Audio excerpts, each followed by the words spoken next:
As we kick this session off, I think our team felt it was very important to have a quick moment of silence before we dive in to honor Jacqueline Gillen from the Western Reserve Land Conservancy and ultimately one of the founders of the Black Environmental Leaders, who you'll hear from later today. Unfortunately, we lost Jackie a couple months ago. She was a true leader in the environmental and really environmental justice movement here in Cleveland, and I think has got a lot started. She really got the ball rolling, and I think we've got some great presenters that are going to show you how they're honoring Jackie's legacy and really trying to keep driving that work forward. So we're going to take just a quick moment here. Let's dive into the session. Leda, if you don't mind, I will turn it over to you. Okay, hi. I'm Leda Wills. I am the relatively new, as of the end of July, newly installed Commissioner of the Division of Health Equity and Social Justice here at Cleveland Department of Public Health. You can move the slide. I'll just launch right into it pretty much. So I'm a native Clevelander, born and raised here, have been away in the last 10 years, living and working in the Mahoning Valley area. Prior to living there, my work here in public health started at the Free Clinic of Greater Cleveland for a number of years, especially in HIV prevention and reproductive health. And after that, I went on to the Cleveland school system and instituted the first of its kind program, which was a non-abstinence only comprehensive sexuality education program that went K through 12. We were the first school district public in the country to do that, and did that for about 6 years before I moved away. And I'm very, very happy to come home and come back solidly into the public health space, working in this new division. The Division of Health Equity and Social Justice is an offshoot of Council and the City of Cleveland, Council and the Mayor's declaration last year in 2020 in June, declaring racism as a public health crisis. And the creation of this office by Mayor Frank Jackson, housed in the Public Health Department, is really to carry the work of a statement like that, a declaration of racism as a public health crisis, into our work, not just in the Public Health Department, but throughout city and government operations, and outwardly and externally to our partners and to everyone who lives, works, and plays in the city of Cleveland. I started at the end of July, and we are developing the division right now, developing the strategic plan, and are rolling out our efforts shortly.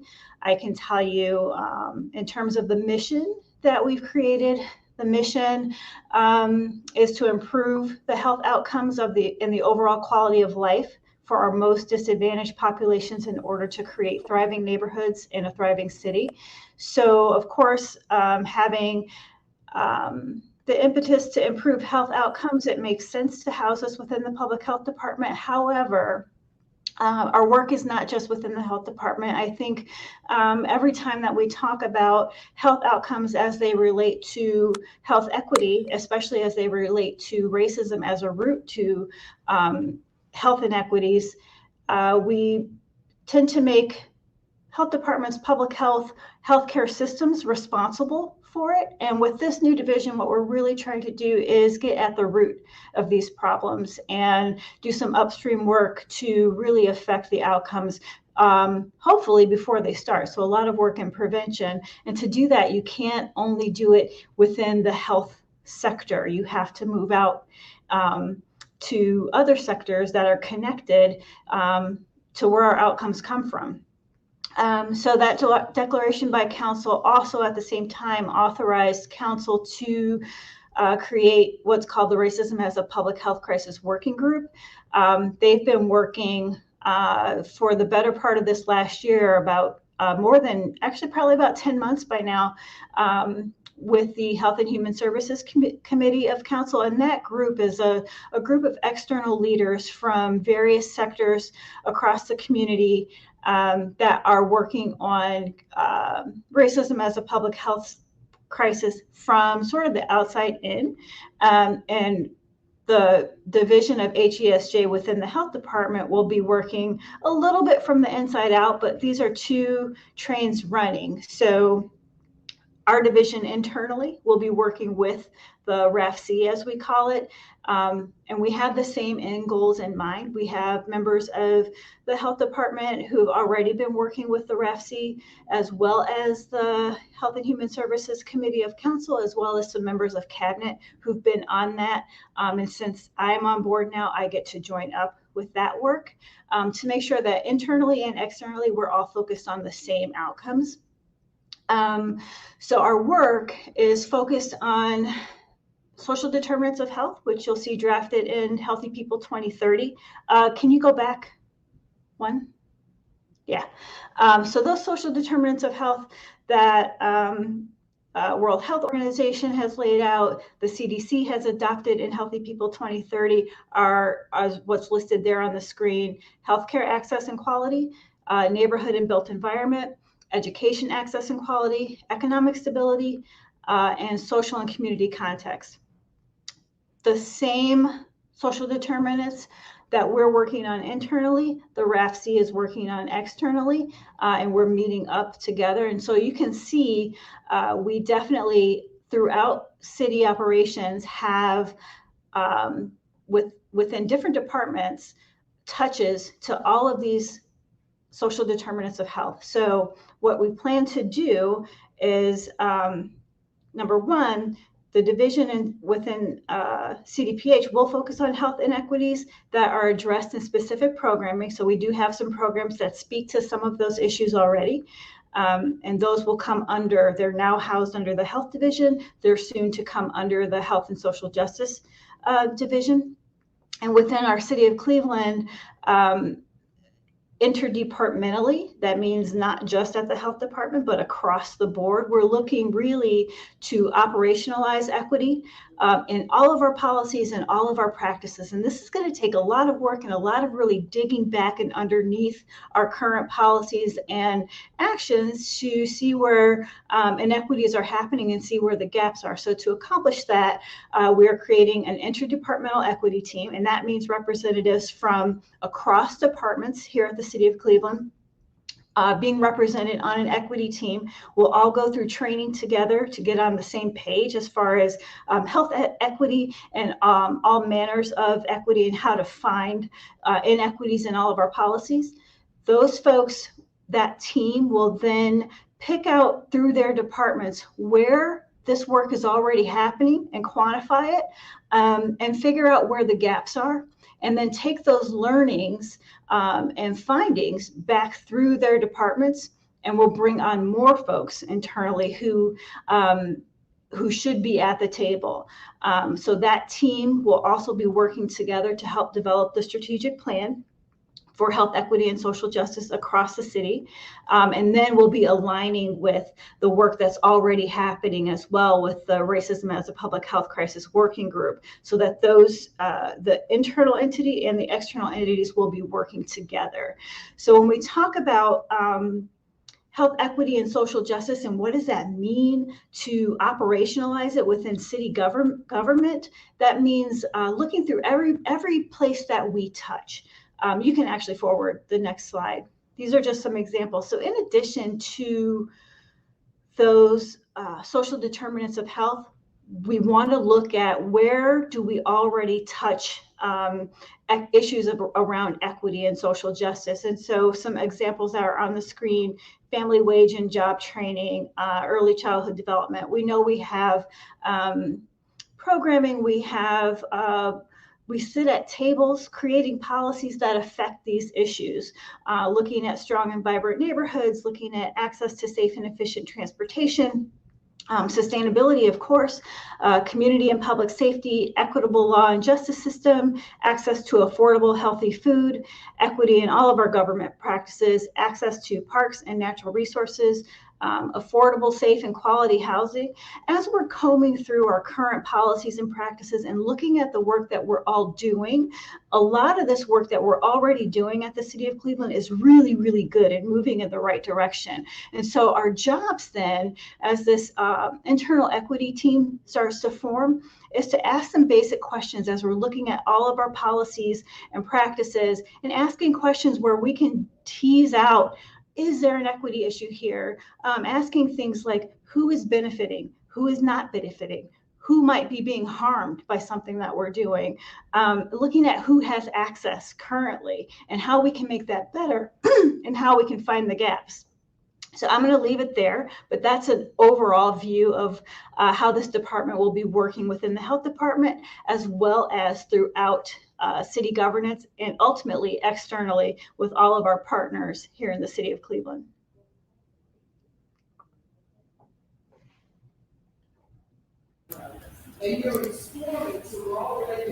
Great. Thank you, Lita. That was wonderful.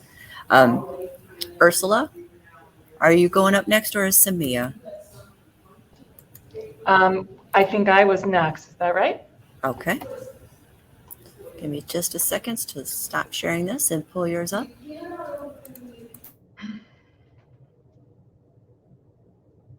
Okay, thank you. I'm starting? Okay. Good afternoon. I'm Ursula Rossman. I'm a social worker. Oh, I'm supposed to have my video up. I'm sorry. Okay. I'm a social worker at the Department of Aging, where we work with seniors and adults with disabilities. And I'm going to speak with you briefly about the Walk the Wards program that we ran this summer. It was with the Cleveland Department of Aging, and we ran it in partnership with Cleveland Public Safety and Public Works. So we sponsored 17 walks, and as we were choosing the parks that we would use, we looked for parks that had a number of age-friendly features. Did they have shade to protect seniors from heat? Did they have benches along the pathways so that seniors could take a rest? Were the pathways flat to reduce, the danger of falls? Did the parks have bathrooms or porta-johns? If they didn't, we worked with Public Works to have the bathrooms brought in. So did the parks that we were using have accessibility to bus lines? They didn't always, but it was definitely a priority. And was the parking close by and was the park easily accessible, to the parking? And then finally, were there circular pathways? Because a lot of our seniors would come and want to just walk a quarter mile or one loop, and others wanted to walk 3 miles. So, would this park accommodate that? That was all the features we were considering. Okay, next slide. Okay, so, my slides are a little out of order here, but here is an example of, we were also choosing, we wanted to have an interesting variety of parks for seniors to explore. So we chose some that were in the city, and some at recreation centers, and some metro parks. So here is pictures of one of the walks that we sponsored at League Park. We had 119 seniors attend this walk. It was definitely one of our more popular ones. Folks were excited to see the renovated League Park if they hadn't. So, next slide. Okay, so there were a number of purposes for us in hosting these Walk the Wards. One of them was to allow the Department of Aging staff to connect with seniors outside of the office. And we also wanted them to have an opportunity to connect with public safety one-on-one. So the police officers were at all of our walks. So that was a great opportunity for seniors to connect with with public safety. We wanted to encourage seniors to see different parts of the city. We also wanted to combat isolation, which is a big challenge for seniors, especially in COVID. We wanted to share resources with seniors. So we gave out resource bags at all our walks with information about the Department of Aging programs, but also information on vaccines and information on COVID and other going-ons in the city. And we also thought it was a way that seniors could meet walking buddies at the walks, so possibly make connections with other seniors that they could then plan to meet up with at other times to walk themselves. We wanted to encourage healthy living and prevent falls by building strength. And finally, we just wanted it to be an opportunity for seniors to come together and have some fun in the city. So one of our focuses was definitely safety. We've been told by seniors that they value our parks, but they don't always feel safe in them. So we did invite, as I mentioned previously, the Cleveland police officers to participate, and we had officers at each of our walks. And officers got involved in different ways.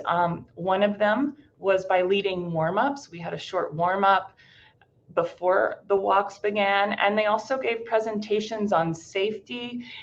They gave presentations on personal safety, but also things like scams and talking about the scam squad.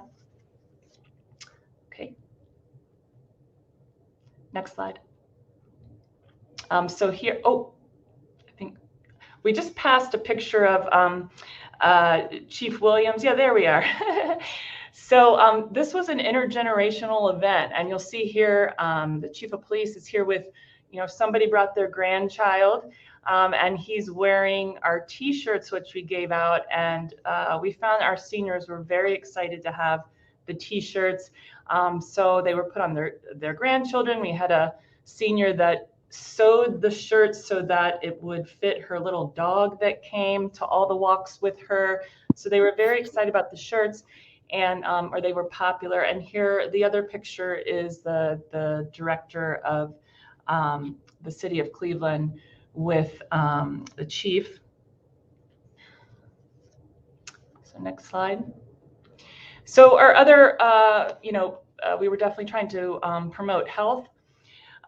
So we invited EMS to participate in our walks, and here you see one of the EMS staff is giving what looks like a glucose test.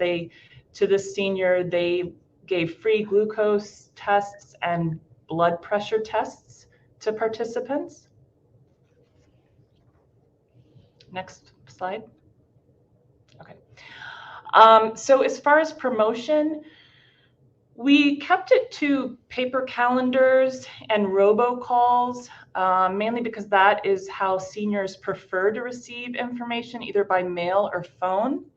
We created passports, which that's what you're looking at in the picture. And these were used to incentivize seniors to attend more walks. So every time they attended a walk, they got a punch on their card. And once they got 5 punches, they were entered into a drawing, which we had on the final day the day of our final walk. And so out of 500 unduplicated senior attendees, 58 attended 5 or more walks. So, and yeah, the final walk was we made it like a party. The police brought grills, they brought the ice cream truck, we had hot dogs, we had other food and snacks, and we had a drawing. So it was just a nice final event celebration together. And next screen. So we really felt like we got a really great response from our seniors. A lot of them requested that we continue to the walks. Our last walk was the first weekend of this month, and we heard, well, can we just continue? For right now, we're just doing it in the summer, but we'll be considering that. But for now, what we decided our response to their request for more walks was that we shared rec center schedules with them, and those included the pool schedules and track schedules, and we encouraged, and also senior aerobic class schedules or either any other senior events going on, senior activities at all the rec centers, Cleveland rec centers. So, and we encourage seniors also to, call their buddies and make a date to meet each other at the rec centers. Okay.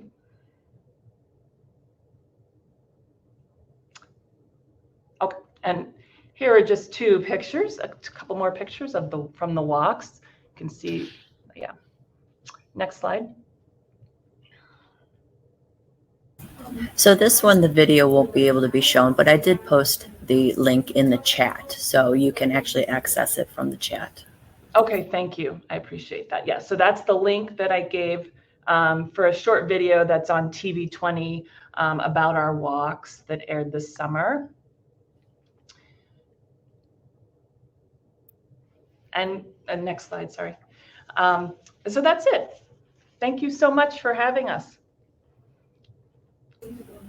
Thank you, Ursula. We appreciate it. Sure. I will stop sharing and we will turn it over to SeMia. Hello, can you hear me? Yes, we can. Outstanding. Well, good afternoon, everyone, and thank you for journeying with us through the technical journey that we've gone on today. But we are here, we are together. Is it possible to get the slides up for me? Outstanding. So I bring you greetings with peace and ease. And thank you all for that moment of reflection, thinking of our dear colleague, Jacqueline Gillen. I serve as co-facilitator of Black Environmental Leaders alongside with David Wilson and formerly Jacqueline Gillen. Today, as we look at an equitable clean energy future, I'm going to focus my comments on environmental justice. And I want to thank the presenters that went before me. I'll apologize if it seemed like the screen wasn't cooperating with the sound. So I'm going to keep my screen off until the end, and then perhaps I'll try it again. If we could go to the next slide, please. So the vision of Black environmental leaders is that we work collectively to provide a forum for community environmental education, which can serve as a basis of deeper understanding and commitment to land, water, air, and energy issues that impact our economic bottom line through the lens of health, diversity, inclusion, and equity. Can we go to the next slide, please? So today I'm going to be talking about laying a pathway for implementation in Cleveland as it impacts environmental justice. And so I'm going to look at three areas for us to of perspective. One is acknowledging where we have been. Another one is providing some level of clarity about where we are today. And then lastly, wrapping up my comments today with speaking toward determining where we can affect change moving forward, and where we might spark additional conversation around where we can collectively affect change. So if we could go to the next slide, please. So acknowledging where we've been. I think we would be remiss if we didn't start with the notion that in Cleveland and across the country, decades of deliberately racist policies and planning decisions have caused tremendous environmental harm in the Black, the Indigenous, and people of color communities. This disproportionate exposure to air and water pollution, climate change, and lead exposure translate, as Alita spoke to earlier, into higher rates of asthma, infant mortality, lead poisoning, and other life-threatening comorbidities. And then as we look at the 2020 and COVID-19 pandemic, that has only underscored this reality where BIPOC communities are 3 times as likely as our white neighbors to be infected by the coronavirus and nearly twice as likely to die from it, according to the New York Times. So we look at a history of racial injustice, environmental injustice, and the health of our democracy. They are inextricably linked. However, as we look at that, we also look at, in 1969, and many of you are familiar with this, the Cuyahoga River fire. And with that, we are actually looking at, as the story is told, that Cuyahoga River actually caught on fire. And that became a national event, got national exposure, thanks in part to our then mayor, Carl Stokes, who then worked with his brother, Congressman Louis Stokes, and they were instrumental in the formation of what we know today as the United States Environmental Protection Agency. The other thing to look at, and there are many things that we could talk about, but I just want to highlight a few here, is as we look at in 1991, so this notion of environmental justice isn't a new conversation. This is a conversation that started even further back, but was noted in 1991 with the first National People of Color's Environmental Leadership Summit. And that's where many of us today, one of the offshoots from that work and from that recognition of needing an environmental justice movement, the Jemez principles came to be. Next slide, please. So where are we today? Well, I'd like to highlight three things. There are many things within this conversation of environmental justice, but I'll highlight three: the Climate Action Plan, the Cleveland Water Equity Partners, and the Clean and Equitable Energy Future Report. Black Environmental Leaders Association has had the distinct and appreciated privilege to be able to participate in all of these events. So we can really speak to how environmental justice has been able to move forward. First and foremost, as we look at the Cleveland Climate Action Plan, the 2018 update. This, even though the 2013 original Climate Action Plan did have some positive momentum, what we know is that more work was needed in 2018. And so many representatives from all aspects of the Cleveland community came together. And then we were able to put together a plan that looked at energy efficiency and green building, clean energy, sustainable transportation, clean water and vibrant green space, and more local food and less waste. But it didn't stop there, because at that point, environmental justice has really began to get more momentum. And we were looking at the fact that we also needed to have several cross-cutting priorities. That included social and racial equity, good jobs and green jobs, and resilience to the impacts of climate change, along with business leadership. So this plan was about more than just climate change. It was about the actions that were meant to strengthen our community, give us a clean environment, and improve the health. But I'm going to say, but there's more. And so in 2020, as a next step, so it's one thing to have a plan, it's another thing to have a direction on where you're going. And so as that was taking shape and taking root, in 2020, a group came together with the utilities and that's now the Greater Cleveland Water Equity Partners.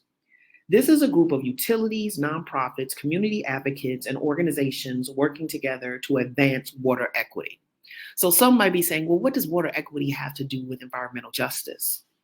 Well, what we know as we created the roadmap, and that outlines how water equity challenges and solutions and how to overcome them, they usually come from, or they show themselves, environmental justice issues show themselves within how people engage through their utilities. And in this case, through their ability to pay their water bill. And so it was important that we also created a climate resiliency committee. And this really looked at the impacts of changing climate that was often experienced as water challenges. So as we look at climate change and we look at environmental justice, what we know is that more extreme temperatures and severe storms increase the risk of infrastructure failure, floods, and other determinants that further complicate the lives of what we're calling environmental justice communities or communities of color. And so it was important that it wasn't just about studying this information, reporting out on this information, but that another step needed to be taken in 2021. And that was the creation of the Cleveland Clean and Equitable Energy Futures Report. So now we're looking at how do we take all of this information that we've gathered and the lived experience of people and stop just talking about it, but actually get engaged in transformational change in Cleveland so that we're actually looking at 100% clean and renewable energy sources by 2050. This was probably one of the most transformational conversations for me to be involved in, is because as we look at what's going also at our state level, we find oftentimes that the cities can be ready, willing to do these things that have a positive impact, on environmental justice, but then run up against roadblocks at the state level. And so what this plan did is it projected the future of energy use by modeling scenarios which demonstrate that if we went this pathway, this is what it could look like. If we went this pathway, this is what it could look like. And so we can't necessarily tell the future, but what this tool did is it allows us to be able to predict with a good degree of certainty that real changes, real decisions that impact real people can be made, and it's not too late for this to occur. Next slide, please. So as we're determining where we can affect change, I like to uplift 3 critical areas.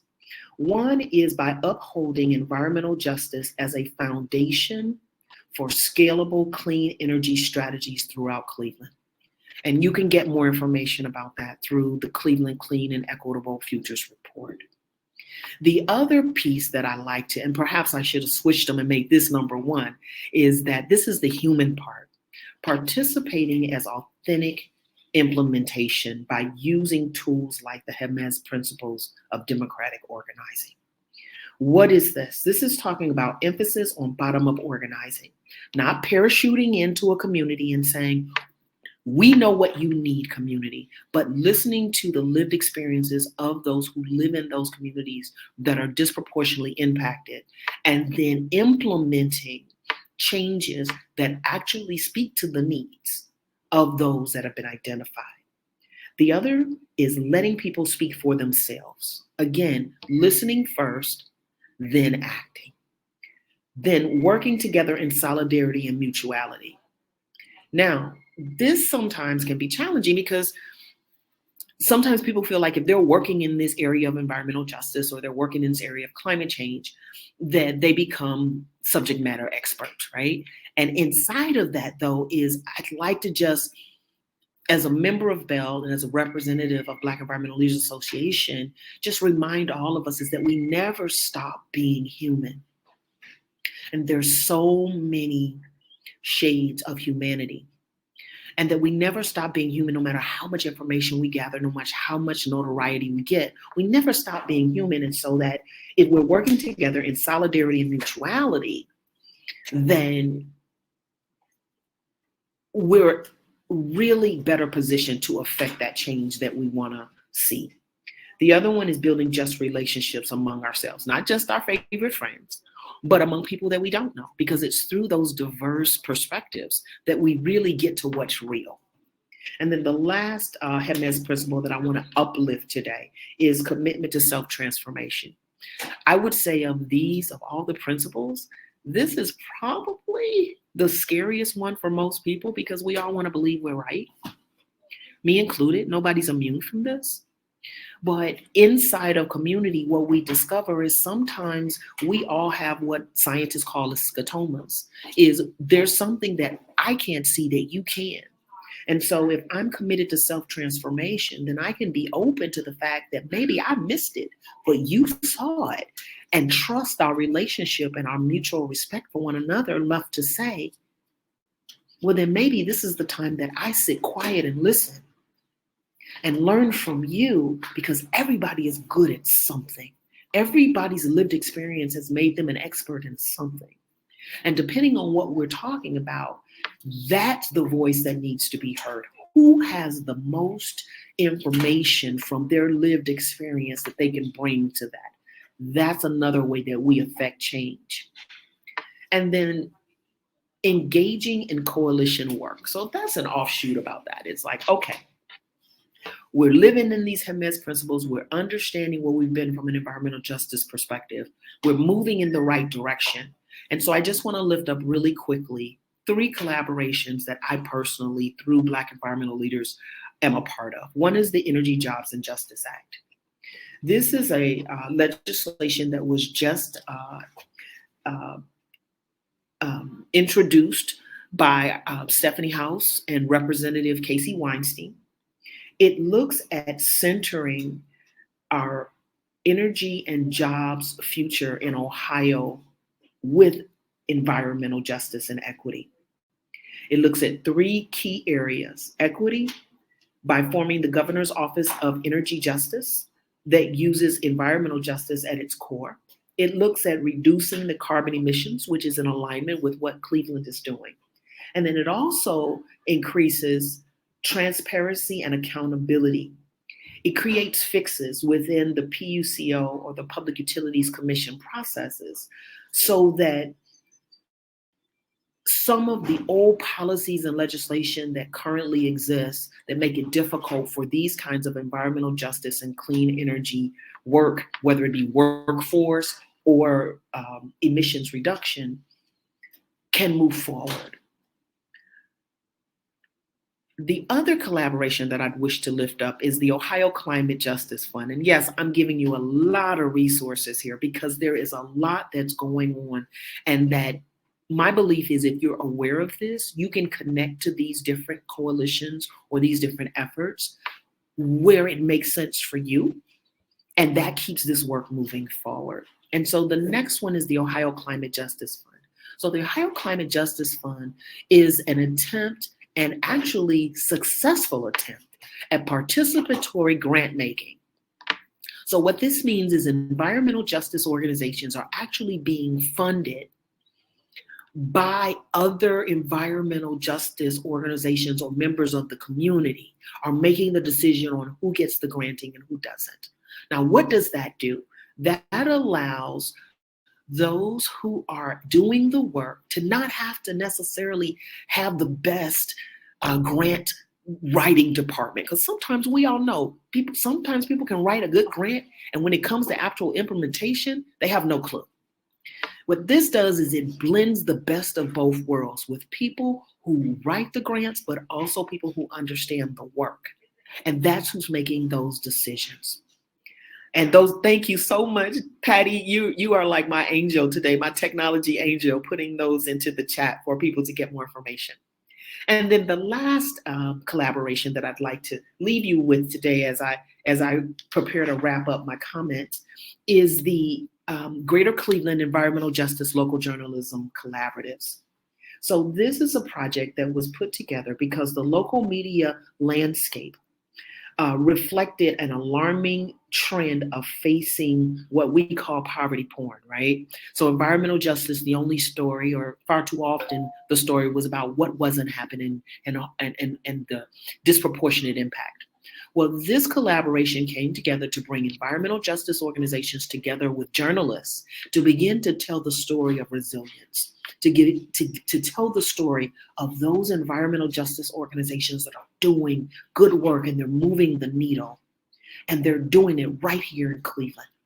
And so as I wrap up for today, I'll just highlight that the 3 organizations, and we have one of them today, that were actually granted this award, also through a participatory granting process, are the Environmental Justice Local Journalism Collaboratives. One of the programs was the Land Environmental Reporting Initiative, which you're going to hear from in just a moment. The other one is Forming an Emerald Necklace. And then the third one is Healing Spaces. Next slide, please. And so as I wrap up today, I just want to thank you for your time. Thank you for your attention, because there are so many other things you could have been doing today.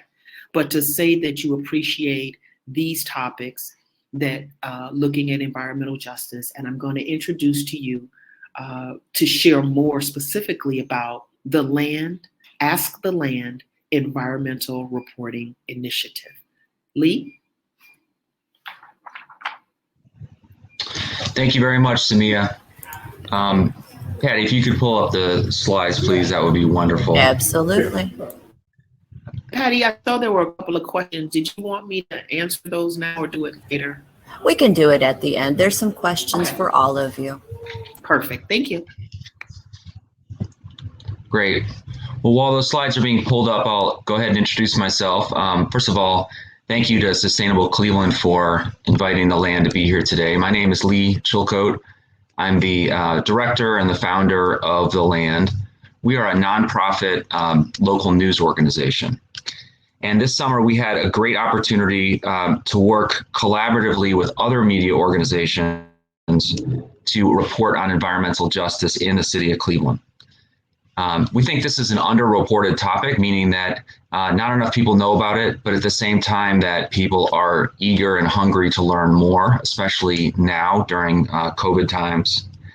And of course, as SeMia and others have noted, because of systemic racism, because of health inequities, Cleveland's neighborhoods, and especially communities of color, are disproportionately impacted by environmental issues.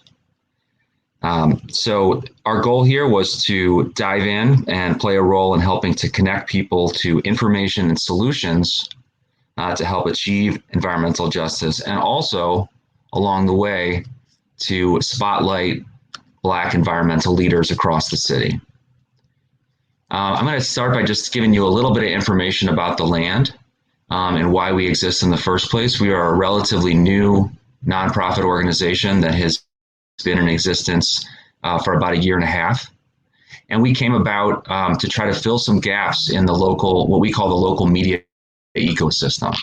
That there are stories that are being missed and folks that are hungry for information, and nonprofit news can play a role in filling that need. Second, we need more reporting on urban communities in particular.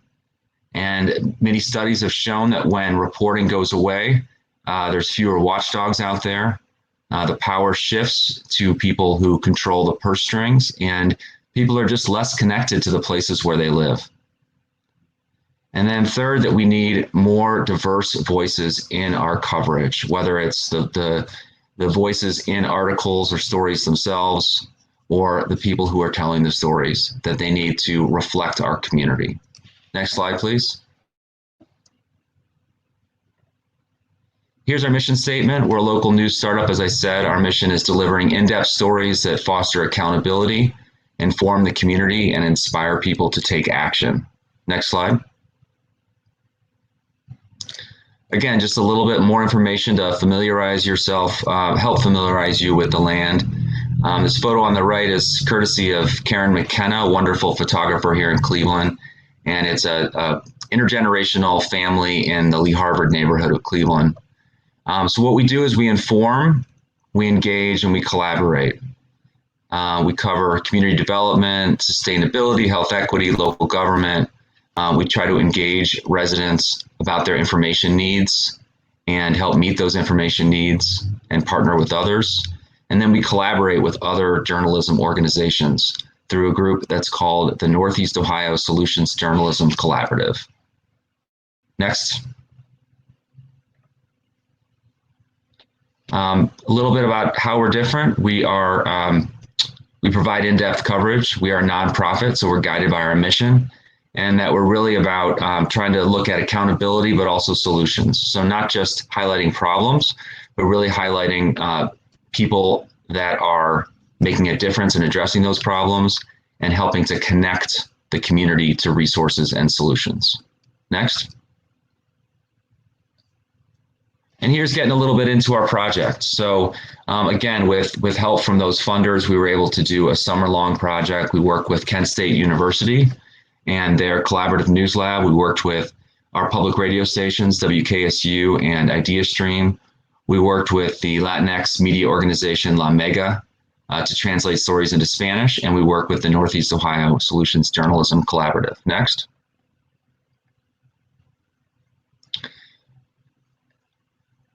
How we did this project is we hired interns, student interns, young journalists, folks that are basically developing their skills, and we gave them experiences and mentoring that helped them to become the reporters of the future.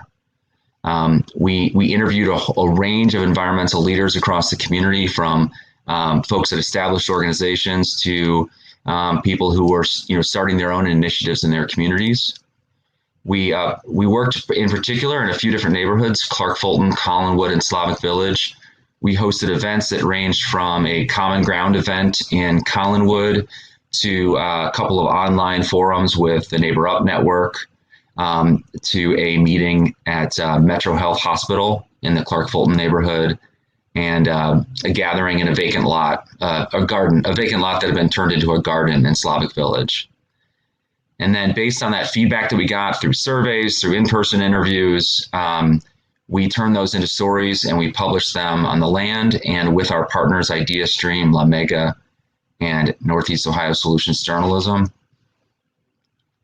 And with all of our stories, we try to educate folks and also give people tools that they can take action themselves in their own communities. Next slide, please. This is just a little bit more detail about the individuals that we hired. We ended up publishing more than 30 environmental justice stories, and we reached a little over 20,000 people just on the land's platforms. So more than that when you combine the different platforms. Next. Some of what we learned that folks were concerned about: air pollution, vacant properties, illegal dumping, lead poisoning, park access, especially access to high quality parks, vacant lots, both in terms of repurposing them as well as their condition, transportation and equitable mobility, access to fresh food and groceries, the recycling program, which is now being relaunched as an opt-in program by the city, citizen participation in local government, and in how decisions are made about their communities, water affordability, the city's tree canopy. Of course, we all know that Cleveland has historically been known as the forest city, and we have a major challenge in front of us in terms of the condition of our tree canopy, and that is especially affecting Black and Brown communities. Youth education programs, and of course, climate change, which, as we know, hits BIPOC communities the hardest. Next slide, please. And then here are some examples of the stories that we covered. This was a piece about local farmers markets ranging from East Cleveland to West Park, and how they are basically during the pandemic, they made benefits programs even more available so that folks could take advantage of getting fresh produce and fresh food at farmers markets, low-income folks who are using benefits programs. And in some cases, they are, as that manager noted, they are the source for fresh food in their communities. Next, please.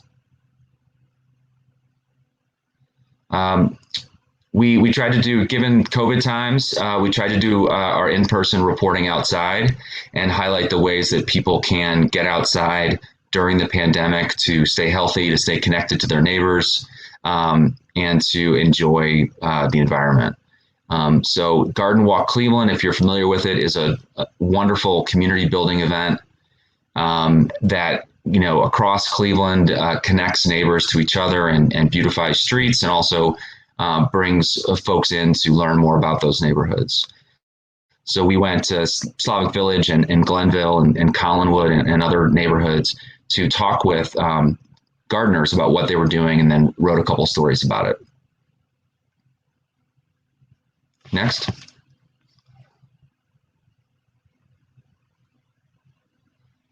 Rain barrels was another one. People may know that you can earn a stormwater fee credit by having rain barrels at your property. And so we highlighted a couple of Cleveland residents that were doing that and pointed people to ways that they can beautify their properties and save money and protect the environment through rain barrels.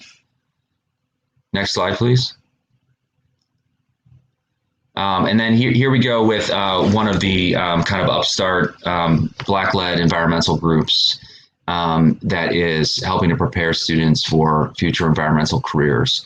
The quote here is, "I believe the outdoors provides a natural sanctuary for anybody and everybody, especially individuals dealing with stress and living in tough situations." And next slide.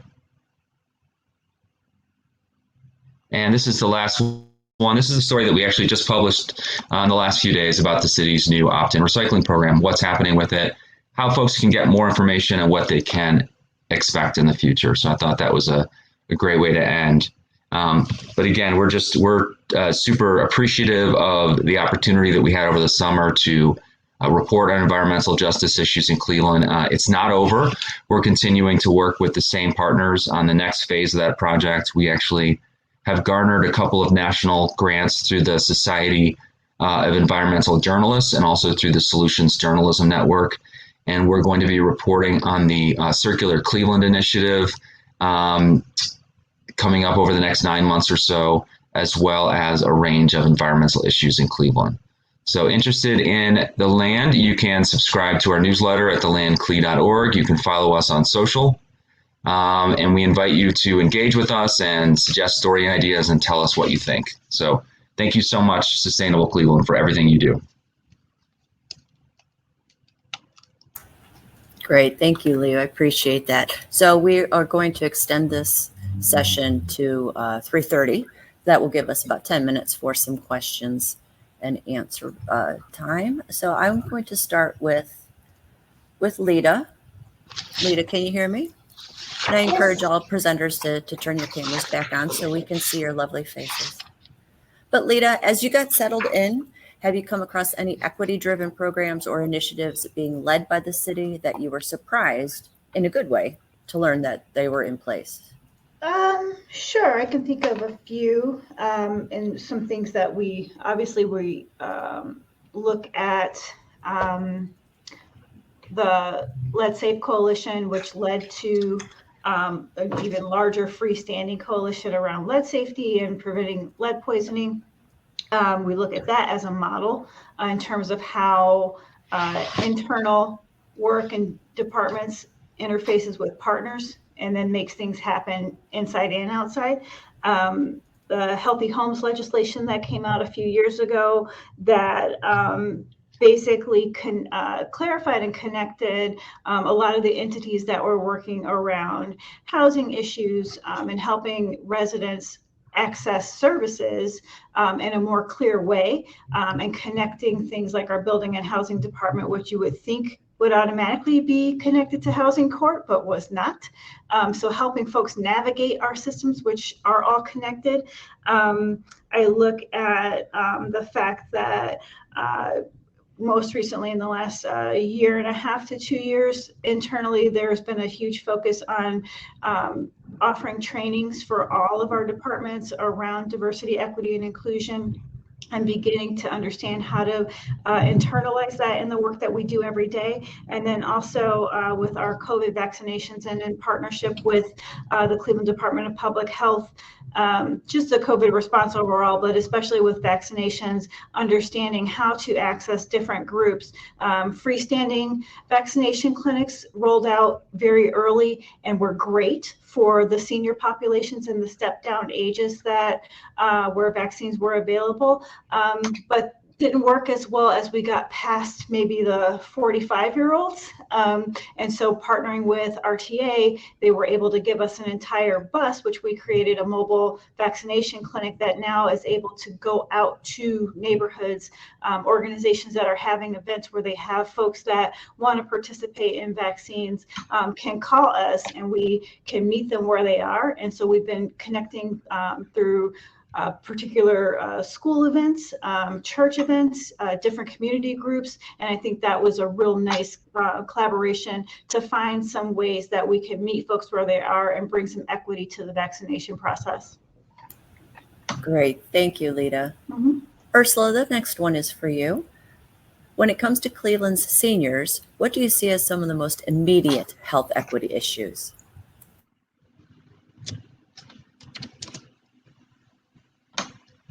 Ursula, you'll have to unmute. Sorry about that. I was just saying that I think Lita was just speaking to one of them that was on my mind, which was, access for seniors to our vaccine clinics and reaching homebound seniors. So that was a project, that we collaborated with the Department of Health on. And so definitely transportation. I mean, seniors want to stay in their own homes, but they don't want to be prisoners in their own homes, and they still need to have a way to get to their medical appointments and get to the grocery store and get to the things that they need, and that continues to be an issue. We know that, the lower a person's social status is, the more likely that they as they become seniors, that they enter that in poorer health. I work a lot specifically in helping with finances with seniors around their utilities and connecting them to services. And I can say that it's often to seniors who are in the hospital, and one of their biggest stressors is, I'm trying to get back to my house, but I can't afford my electric and gas bills. I'm going to be on an oxygen machine. My electric's been cut off. Who can help me? So we want to support them to stay in their own homes, and because we know that's best, but definitely a barrier is just, can they afford that? Is it a comfortable, safe place to be? And then, of course, can they afford their medication and the stress of that and how that affects their health? So those were some of my thoughts around that. Thanks, Ursula. SeMia, this next one is for you. As Black environmental leaders has grown and evolved over the years, what do you think has helped drive your collaborations at the national, state, and/or local level?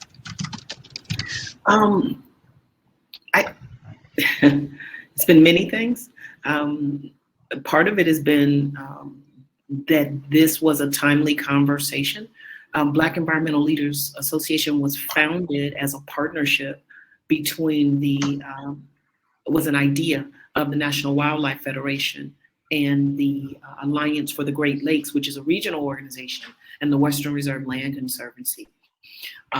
Jacqueline Gillen is the representative from the Western Reserve Land Conservancy. And so we were founded based on those principles that I talked about, listening to the needs of the environmental movement and then addressing the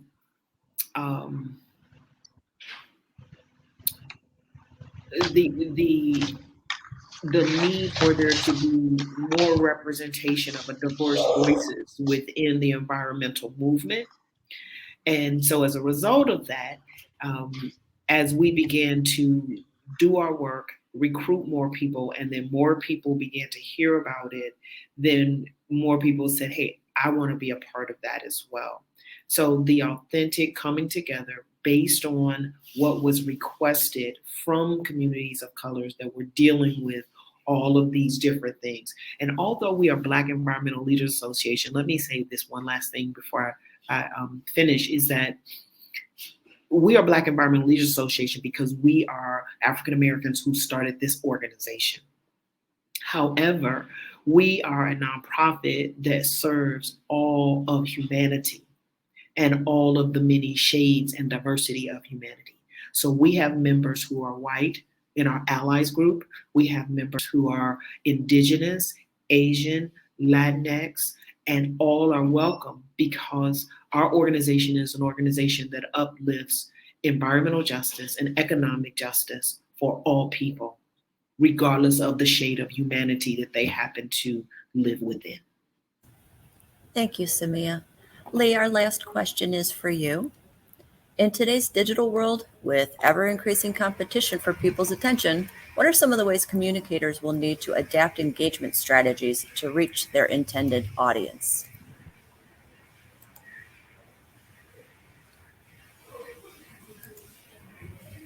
Am I unmuted now? Great question. A friend of mine from Ontario, was asked question one, what reason what needs necessary. I think that's true of the media as well. Our job is to help clear and the noise and provide people with well-vetted, well-researched information and news that we can use. So it's using multiple strategies and channels on our website and through email, also through social media. It's really taking advantage of the tools that are available to media through social, because the majority of readers are now getting their news through social media channels, whether it's Facebook or Twitter or Instagram or another platform.